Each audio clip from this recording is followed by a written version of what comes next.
So మామూలుగా ప్రతి ఆడవాళ్ళు ఆలోచించాల్సిన విషయం ఏంటంటే కెమికల్స్తో కాకుండా న్యాచురల్గా వెజన్ అండ్ హెల్త్ని ఎలా కాపాడుకోవాలని ఆలోచించినప్పుడు పనికొచ్చేటటువంటి ప్రోడక్టే ఫెమి డిలైట్. కెమికల్స్ లేవు, ఇది కెమికల్స్ కాదు, దీంట్లో గుడ్ బ్యాక్టీరియా. ఇది గ్రీన్ సింబల్ ఉంది, ఇది FSSAI ప్రోడక్ట్, ఇది ఫుడ్ లైసెన్స్తో వచ్చిన ప్రోడక్ట్. దీంట్లో ఉన్న 2 స్ట్రెయిన్స్ అమెరికా నుంచి ఇంపోర్ట్ చేసినట్టు.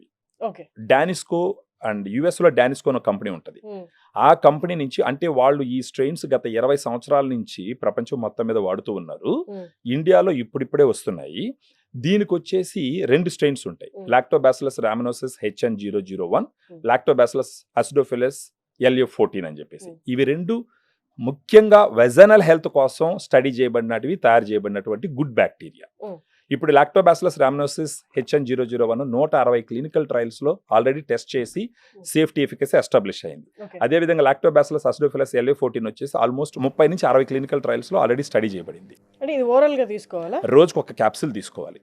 అంటే ఇప్పుడు ఇన్ఫెక్షన్ స్టార్ట్ అయింది నాకు, లేదా సిమ్టమ్స్ ఇరిటేటింగ్ గా ఉంది అన్నప్పుడు ఇది తీసుకోవచ్చా? ఇన్ఫెక్షన్స్ వచ్చినప్పుడు తీసుకోవచ్చు, లేదు ఇన్ఫెక్షన్స్ రాకుండా కాపాడుకోవాలన్నప్పుడు ప్రివెంటివ్ మెజర్ గా కూడా తీసుకోవచ్చు. సిమ్టమ్స్ ఉంటే తీసుకుంటాను, సిమ్టమ్స్ లేకుండా నార్మల్ డైలీ లైఫ్ లో వాడడం కష్టం కదా. అంటే కొంచెం వాళ్ళకి ఇరిటేటింగ్ గా అలా ఇలా ఉంటుంది, అలా వాడచ్చు. లేదు మనకి ఎలాంటి ఇష్యూ రాకూడదు అనుకున్నప్పుడు 6 నెలలకు ఒకసారి దీన్ని తీసుకోవచ్చు. అది ఓకే. రోజుకు ఒక క్యాప్సూల్ లెక్కన 30 రోజులు తీసుకొని పక్కన పెట్టించండి.